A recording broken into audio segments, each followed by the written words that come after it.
이스라엘에게 있어서 양을 치는 이들이 가장 축제와 같은 날은 양털을 깎는 날입니다.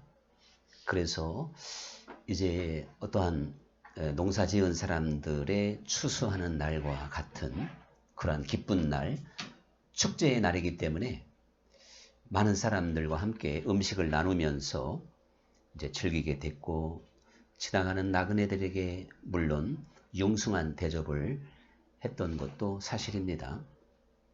자, 이런 상황을 알고 당시 도망자였던 다윗이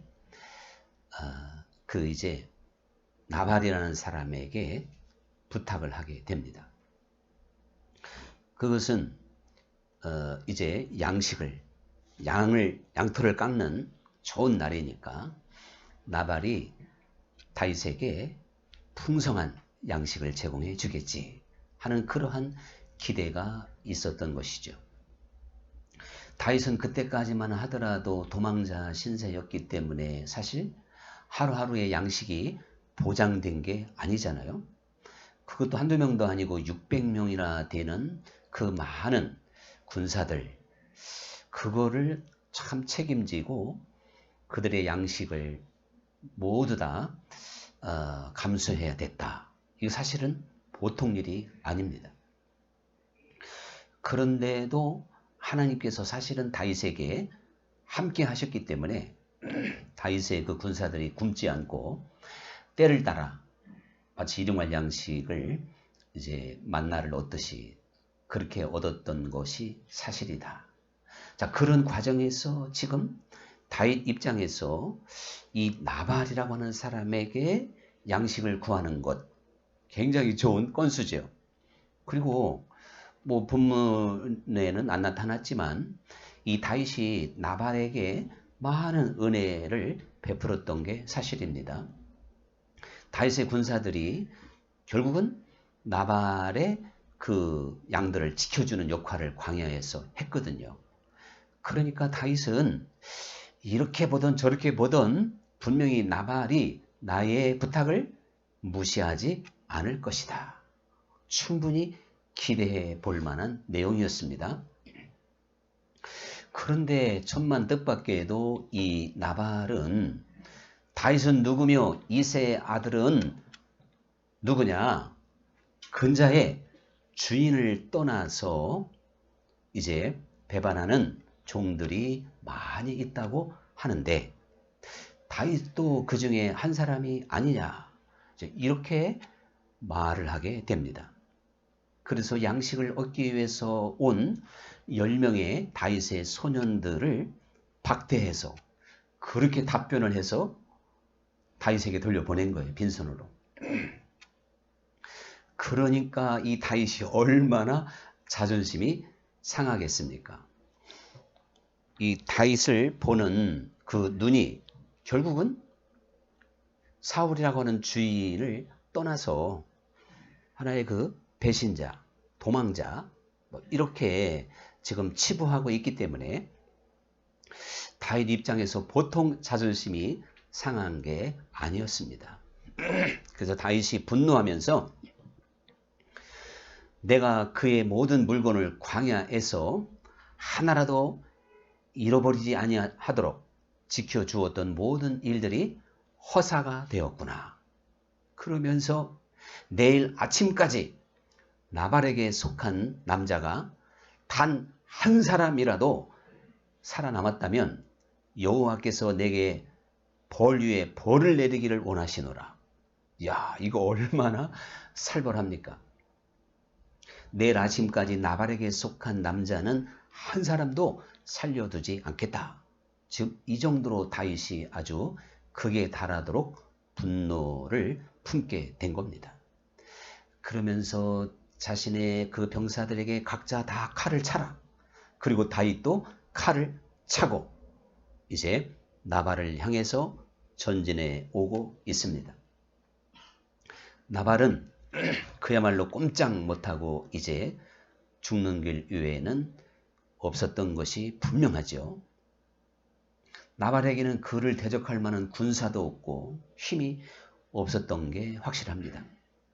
그런데 이 나발에게 아비가일이라고 하는 아내가 있습니다.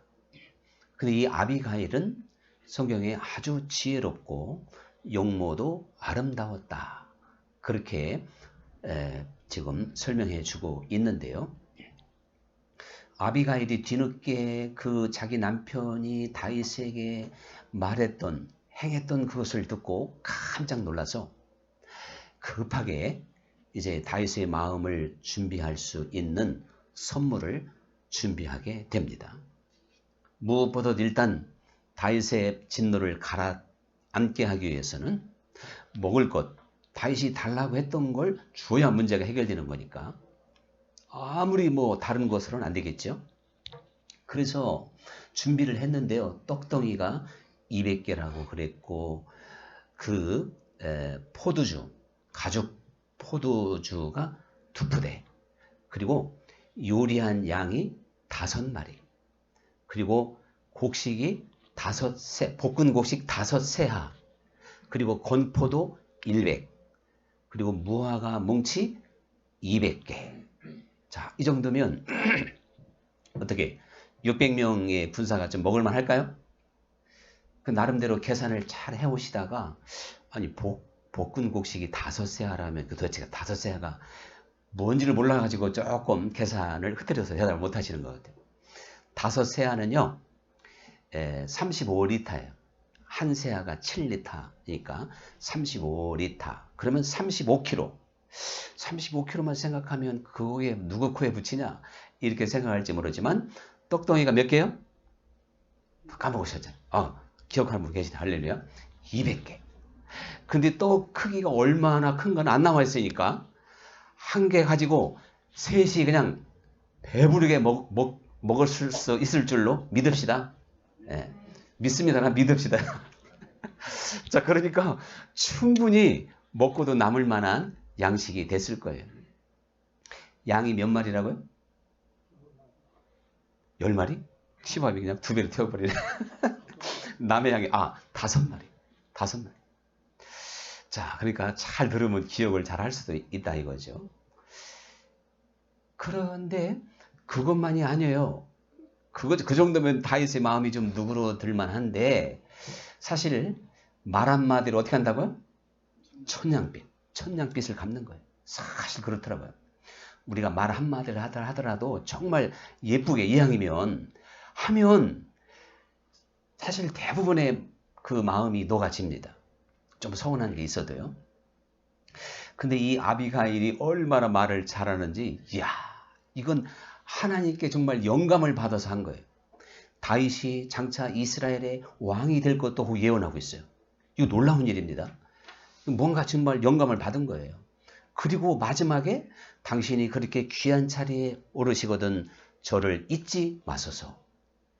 이래서 결국에는 아비가일이 다윗의 그 아내가 돼요. 저 왕후가 된단 말이죠. 그런데 이 아비가일이 다윗을 보자마자 나귀에서 바로 내려가지고 땅에 아주 큰 절을 올리면서 얼굴을 땅에다 댑니다. 그것은 최고의 아주 경배의 모습이죠. 자기 얼굴을 땅에 대면서 내 주여, 이렇게 이제 말을 꺼내면서 제 남편 이름이 나발이 아니니까. 근데 이거 참 이상하게 그 히브리 말로 발음이 안 좋은데 우리나라도 영 발음이 안 좋죠. 에? 나발. 영 안 좋아. 뜻도 보니까 역시 안 좋아요. 그 이상한 거 하나님이 사람이 비슷해서 히브리 사람이 발음 안 좋으면 우리도 그 뜻이 안 좋은가 봐요. 그러니까 미련한 자, 돌발적인 자, 즉 돌출 행동을 하는 사람이 나발입니다. 우리는 그런 분이 없으니 감사합니다. 그렇지, 아멘들 아무도 안 계시네. 근데 분명히 없어요. 제가 봐도. 얼마나 감사해요. 그런데 그러면서 자기 남편을 이를테면 확실하게 이렇게 디스하면서, 그게 또 요령이잖아요. 자기 남편 거기서 변호했다가는 그건 불난집에 참 부채질하는 거죠. 그렇게 하면서 그 이름이 나발이 아니니까. 자, 그 뜻대로 이렇게 당신께 어리석은 일을 행했으니 용서해 주십시오. 자, 그런 것이죠. 그러면서 또 아주 놀라운 이야기를 해요. 내 남편의 죄를 저에게 돌리시고. 이야, 참, 제 아내가 아멘을 안 하네. 여기서 아멘 했으면 얼마나 좋을까. 제 남편의 죄를 저에게 돌리시고. 할렐루야. 역시 참 눈치가 빨라요. 이렇게 이제 하면서 다윗을 누구로 때리니까 어때요? 그래도 분노한다면 이거 믿음의 사람이 아니죠? 그럼요. 사과했으면 깨끗하게 받아줘야지. 그리고요, 정말 가장 어리석은 사람이 어린아이하고 싸운다면 그 뭐가 되겠어요? 흔한 웃기는 말로 개하고 싸우면요, 이래저래 망신만 당하더라고요. 아시죠? 개하고 싸워도 개하고 뭐지? 개하고 싸워서 이긴 사람 된다. 하여간 참 지면 개만 다 못한 사람 어쩌고 그런 말이 있어요. 자, 그런 것처럼 사실 우리가 신앙이 성숙하면 성숙할수록 그 누구하고도 다투지를 않습니다. 왜 그럴까요? 나하고 지금 다투는 수준이라면 그 사람이 아직 멀었다는 얘기예요. 오히려 그냥 불쌍히 여기는 마음만 들어야 정상입니다. 그래서 안 다투는 거예요. 나하고 지금 더군다나 죽자 사자 원수 맺자고 하는 사람, 이거 유치해도 보통 유치한 신앙인이 아닌 거예요. 그러니까 우리가 싸울 상대하고 싸워야 그나마 그게 좀 인정이 되는데요. 그러면 영적으로 보면 싸울 만한 상대는 성숙한 사람인데, 성숙한 사람이 무엇 때문에 나하고 싸우겠습니까? 내가 잘못해도 7번씩 70번씩 용서해 줄 것이고 넓은 마음으로 품어주기 때문에 성숙한 사람과의 사귐이 가장 복이 있을 줄 믿습니다. 여기서 제 아내 목소리가 클 줄 알았어요. 자, 그러니까 돌이켜보면 저도 참 30대 40대 제가 그랬잖아요. 한 50대 중반쯤에 제가 확실하게 철이 든 것 같다 그랬잖아요. 저도 참 돌이켜보면 그때는 괜찮은 줄 알았는데 꼭 세월을 보내놓고 보면 자기의 모습이 보이면서 참 제 아내가 힘들었겠구나. 또 내 주변 사람이 참 힘들었겠구나. 그런 생각을 제가 절실하게 합니다. 근데 이제 그것도 벌써 10년 세월 가까이 흘러갔으니 할렐루야인 줄 믿습니다. 네. 그래서요, 이 다윗이 그 정도로 나오니까 뭐 얘기해 볼 것도 없이 용서하는 거예요. 봄는 녹듯이.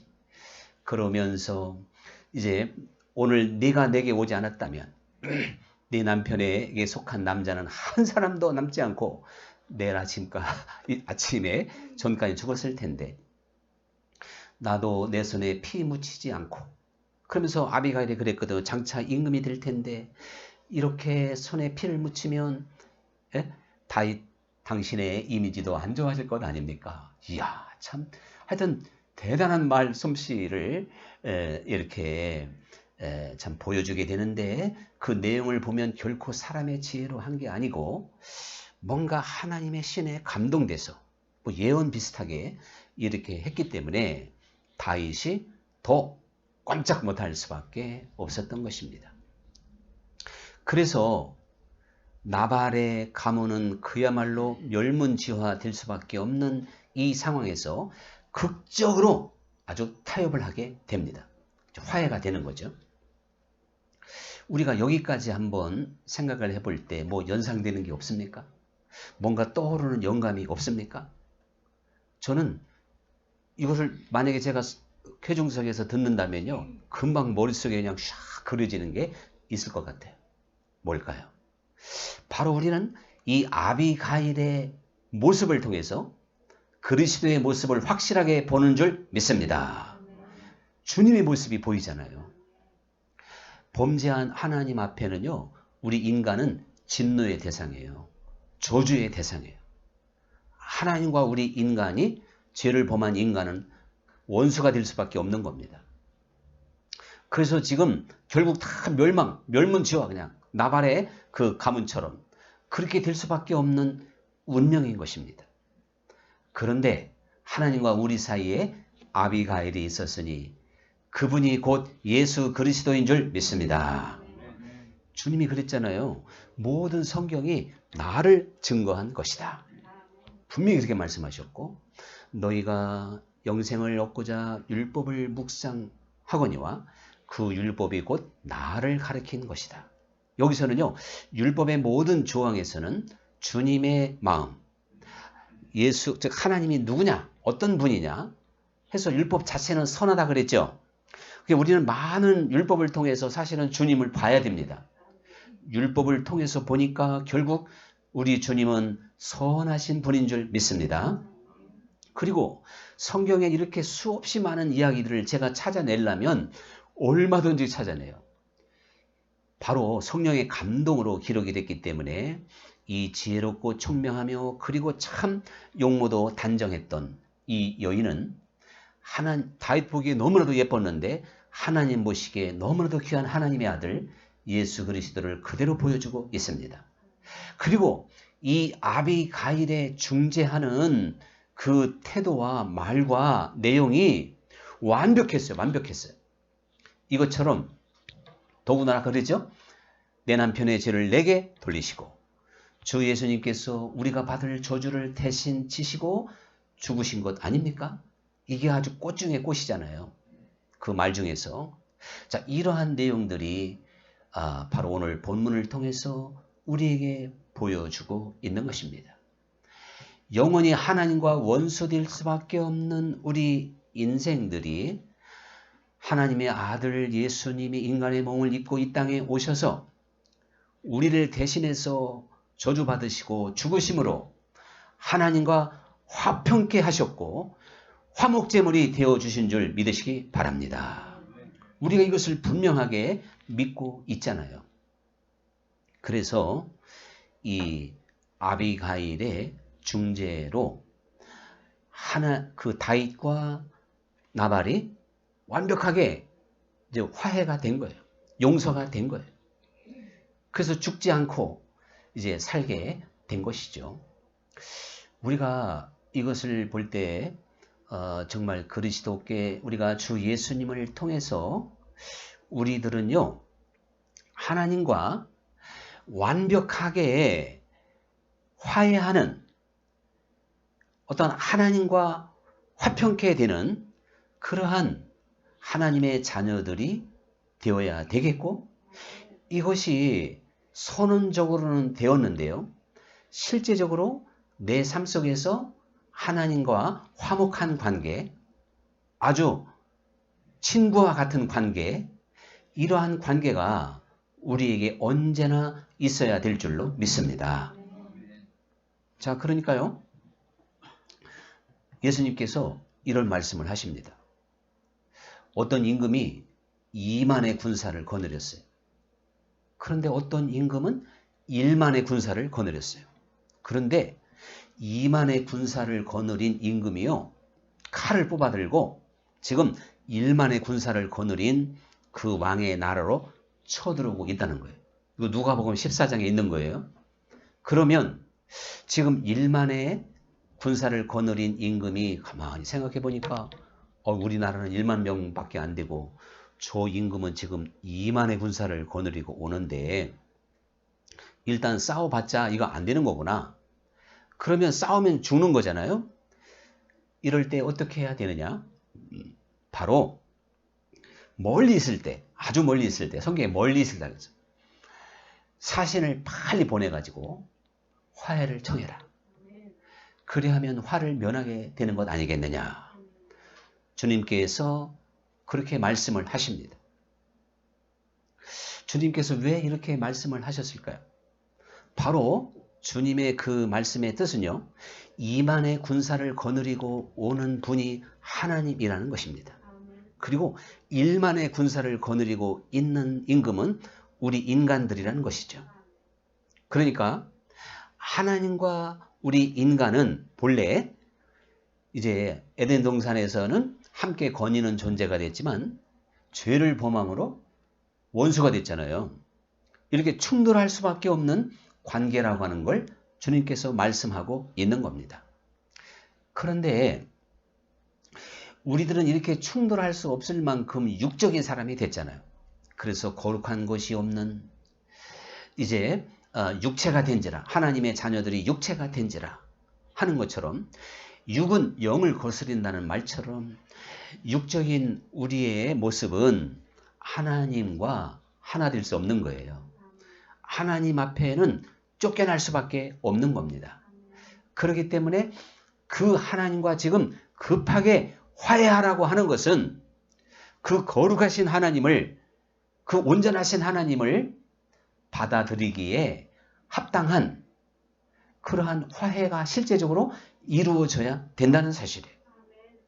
자, 지금 다윗과 나발의 관계에서 이것을 보여주고 있는 거예요. 다윗이 지금 하나님의 입장이고 나발은 우리 인간의 모습인 겁니다. 나발이 미련한 자고 돌출적이듯이요. 사실 우리 인생들이 얼마나 깜깜하고 무지한지 모릅니다. 하나님 앞에 지혜로운 자가 되어야 될 줄 믿습니다. 가장 복 있는 사람이 누구냐? 하나님 보시기에 지혜로운 사람인 줄 믿습니다. 그래서 지혜가 제일이에요, 제일. 이 하나님 세계에서 지혜를 가져야만이 하나님을 잘 알아서 또한 하나님을 잘 경외하게 될 줄 믿습니다.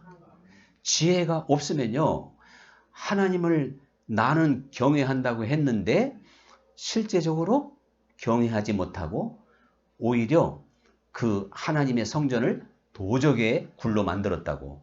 내 집은 만민의 기도하는 집인데 강도의 소굴로 만들었다고 책망받았죠? 꼭 그렇게 되는 거예요. 우리가 열심만 가지고 하나님을 섬긴다고 잘 섬기는 게 아닙니다. 하나님을 잘 알아야 될 줄 믿습니다. 그게 바로 지혜와 하나님을 아는 지식인 거예요. 그래서 오늘날 우리가 주님의 이름으로 오히려 주님의 마음을 너무나도 아프게 하는 게 많아요. 정말 우리는 주님께 잘한다고 하는 것이 오히려 주님께 그냥 부담만 엄청나게 주는 게 많다니까요. 그래서 우리 이사야서나 구약의 선지서에도 마찬가지고 내게로 나오는 걸 내가 역겹다 그러잖아요. 대회로 모이는 것, 내게 드리는 제사, 그 냄새가 나는 역겹도다. 차라리 하지 마라. 이렇게까지 나왔던 게 사실이고, 그러면 구약 시대만 그리 하겠습니까? 오늘날도 마찬가지예요. 오늘날도 우리가 하나님을 아는 진정한 지혜와 지식으로 하나님을 섬기면 내 생각과 내 열심과 사람의 생각으로 하나님을 섬기게 되므로 하나님께서 기뻐할 수 없다는 사실을 우리는 기억해야 됩니다. 그러니까 우리가 마리아와 마르다를 보면 알잖아요. 누가 봐도 마르다가 지금 잘하는 것처럼 보이죠? 우리가 하늘의 지혜와 하늘의 지식으로 분별하지 않으면요, 다 마르다에게 박수칩니다. 그리고 마르다 편을 듭니다. 그러나 우리 주님의 시각으로 보면 오직 마리아만 칭찬 듣게 되었다는 걸 기억해야 될 줄 믿습니다. 그런데 이 마리아의 모습은 참 오해받기 쉽고 참 마리아가 사람들에게 눈총을 받을 수밖에 없는 그런 상황이에요. 자, 그런 것처럼 우리가 어떠한 영적인 길을 걷고 믿음의 길을 걷다 보면 핍박받고 때로는 조롱받을 수도 있다는 사실입니다. 그러나 우리는 이 모든 것들을 믿음으로 잘 분별하면서 사람을 기쁘게 하기보다는 주 예수님을 기쁘게 드릴 수 있는 중심이 확실해야 될 줄 믿습니다. 그 하나님과 우리 인간 사이를 온전히 화목하게 하고 화평케 하실 분은 오직 예수 그리스도밖에 없는 줄 믿습니다. 지금 다윗과 나발을 화해시킬 수 있는 사람이 그 상황에서 이 아비가일밖에 없는 거예요. 아비가일은 그런 위치에 있었잖아요. 바로 나발의 아내였잖아요. 그리고 많은 먹을 것도 동원할 수 있는 능력도 있었고 지혜도 있었고 거기에 또 다윗이 보기에 참 아름답기도 했고 예수 그리스도가 하나님과 우리 인간을 화목시키기에 충분한 모든 걸 다 갖추신 분이잖아요. 하나님 자신, 죄가 없으신 분. 그러므로 우리의 죄를 다 담당하실 수 있는 유일한 분이 바로 예수님이신데 우리가요 히브리서 9장 14절에 보면 이런 말씀이 있어요. 염소와 황소의 피도 우리의 죄를 깨끗게 하였거늘, 그러니까 짐승의 피도 우리의 죄를, 육신의 죄를 깨끗게 하였거늘 하물며 성령으로 말미암아 자기 자신을 온전히 하나님께 드린 하나님의 아들의 그 죽음의 피가 우리의 죽은 양심을 깨끗하게 하고 살아계신 하나님을 섬기게 하지 못하겠느냐 그랬어요. 여기에 참 중요한 의미가 있습니다. 우리가 예수 그리스도의 피의 공로를 믿는다고 하는 것은요, 우리의 과거의 죄가 다 용서받을 뿐만 아니라 지금 죄와 더불어 이길 수 있는 능력을 주는 것이 바로 보혈의 능력인 줄 믿습니다. 우리의 양심을 깨끗게 해서 살아계신 하나님을 능히 섬기지 못하게 하겠느냐, 이렇게 히브리서 9장 14절에서 분명하게 말씀하고 있단 말이에요. 그런데 하나님과 우리 인간 사이를 화목시킬 분이 예수 그리스도, 그래서 나의 죄를 용서하실 분이 오직 그리스도라고 하는 걸 너무나도 잘 알고 있는데, 그런데 과거의 죄만 용서하시는 예수님으로만 자꾸 우리가 이렇게 생각을 해요. 그것도 물론 100% 맞지만 우리 주 예수님이 우리의 죄를 용서했을 때는 이제는 범죄하지 않고 하나님을 섬길 수 있는 능력까지 주는 것이 바로 보혈의 능력이라고 히브리서 기자가 말씀하고 있는 겁니다. 물론 또 범죄하면 진심으로 회개하고 용서받고 이렇게 하면서 우리가 이제 성숙해지는 거죠. 그런데 그리스도 안에서 온전해지면 사실 우리는 죄를 온전히 또한 이길 수도 있는 것입니다. 그런데요, 하나님과 진정으로 화해돼서, 그러니까 하나 되는 길은요, 아버지가 거룩한 것처럼 우리도 거룩한 자가 되어야 진정한 하나요, 연합이요, 화해인 줄 믿으시기 바랍니다. 이게 동방정교회에서 아주 뛰어나요. 기독교 역사를 보면 서방 교회보다도 지금 동방교회가 거기서 정말 본받아야 될 영성은 그리스도와의 연합이에요. 우리가 동방종교회를 우습게 생각하면 안 돼요. 거기가 우리 개신교에서는 다 표현은 맞지만 그들처럼 절박하게 구하지 못하는 그러한 매력적인 데가 있습니다. 그 중에 무슨 형상을 만들어 놓고 말도 안 되는 일도 많이 있지만 다 나쁜 건 아니니까 그들이 그리스도를 본받으려고 누구보다도 진지하게 이렇게 신앙생활을 했던 사람들이 동방종교회의 신자들이다. 자, 그런 면에서 아버지가 거룩하니 너희도 거룩하라. 여러분, 거룩한 것은 거룩한 것끼리 하나가 되는 거죠. 그러면서 아버지가 사랑이니 너희도 사랑하라는 거예요. 하나님은 사랑이라. 사랑하지 않는 자는 어떻다고요? 하나님을 알지도 못했대. 아니, 이렇게 하는데도 별 충격이 없으신 것 같아요. 왜? 사랑이 충만하시니까. 할렐루야. 감사합니다. 사실은 이게 굉장히 도전이 되잖아요. 아니, 이거 뭐야, 이게 도대체가. 하나님은 사랑이라. 사랑하지 않는 자는 하나님을 알지도 못하였느니라. 이렇게까지 요한 사도는 우리에게 가르쳐주고 있습니다. 그래서 여러분, 하나님은 또한 선하신 분이라 그랬죠. 그래서 하나님은 지난주에 그랬죠. 선을 행한 자에게는 생명의 부활. 하나님은 선한 자를 또한 찾으시는 분. 그 하나님이 선하신 분이니까요. 우리가 주 예수님의 보혈의 공로와 성령의 능력을 힘입어서 우리의 옛 죄를 깨끗함을 받을 뿐만 아니라 그 보혈의 능력으로 우리의 그 양심이 회복받아서, 그래서 그 성령의 능력으로 충만해서 죄를 이기고 다스리고 정복하는 그러한 삶을 통하여 거룩한 삶을 이루게 되고 선을 구하게 되고 하나님의 사랑에 다다르는 그러한 복된 삶으로 나아가야 될 줄 믿습니다. 주님께서 우리를 가리켜서 내가 너희를 이제 친구라 하리라. 그러니까요, 그리스도의 화해, 이것은 친구와 친구가 화해가 되는 거죠. 내가 너희를 이제 종이라 하지 아니하고 친구라 하리라. 자, 이 정도면 얼마나 완벽하게 우리와 더불어 화해와 하나 되기를 원하시단 말이에요. 우리 주님은 우리를 친구처럼 이렇게 완벽한 화해. 그러니까 주 예수님이 멀어 보여서도 안 되고 나와 친하지 않아도 이게 안 되는 거예요. 친구처럼, 참 표현이 더 이상 없네. 친구처럼 친한 거 없죠?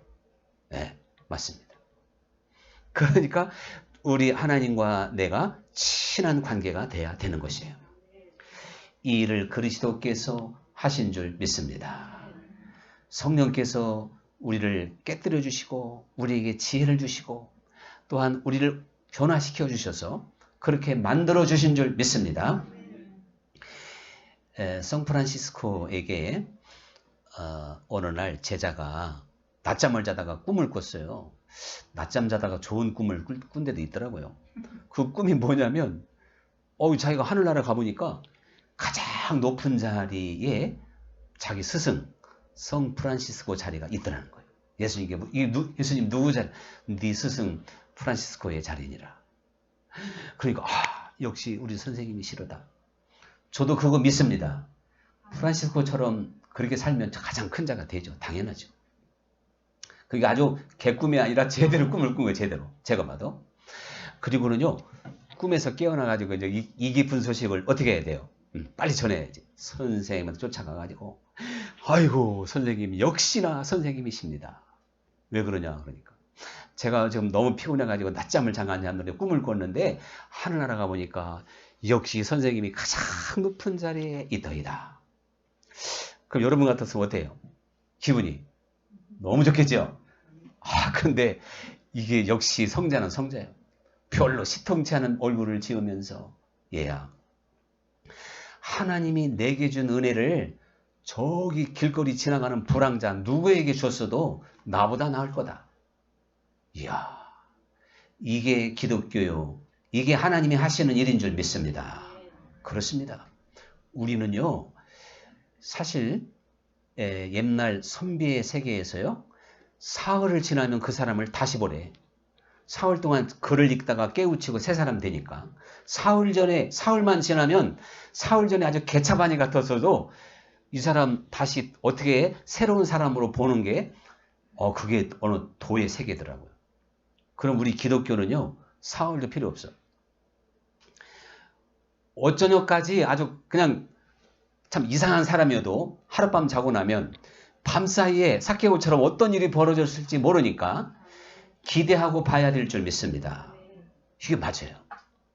우리 주님의 은혜는 그런 은혜입니다. 그래서 이 프란시스코가 나보다 훨씬 인격이 안 된 사람도 나처럼 은혜 받고 주님 만났으면 나보다 더 아주 대단한 사람 됐을 거다. 이게 정말 기가 막힌 이야기라니까요. 그래서 바울도 나의 나 된 것은 오직 하나님의 은혜라. 이렇게 말하면서 그가 그리스도 안에서 주님이 자기를 그렇게 만들었다고 자기가 봐도 바울이 참 대단하잖아요. 그러한 바울을 사랑의 사도로 고린도전서 13장 그곳 정말 사랑을 정확하게 설명해주는 한 구절 한 구절이 너무너무 대단합니다. 자, 우리 이제 오늘의 찬양을 이렇게 부르실 때 우리 주님이 영원한 나의 중보자 이 세상 판주하셔 누가 내게 이제 기도하지 않는다 하더라도 주 예수님은 언제나 나의 중보자가 되시니까 우리 그런 믿음으로 한번 고백하도록 하겠습니다. 당신이 지쳐서 기도할 수 없고 눈물이 빗물처럼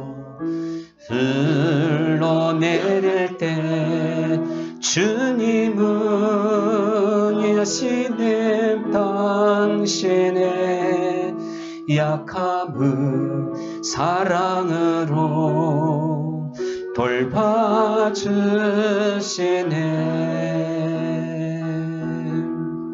누군가 널 위하여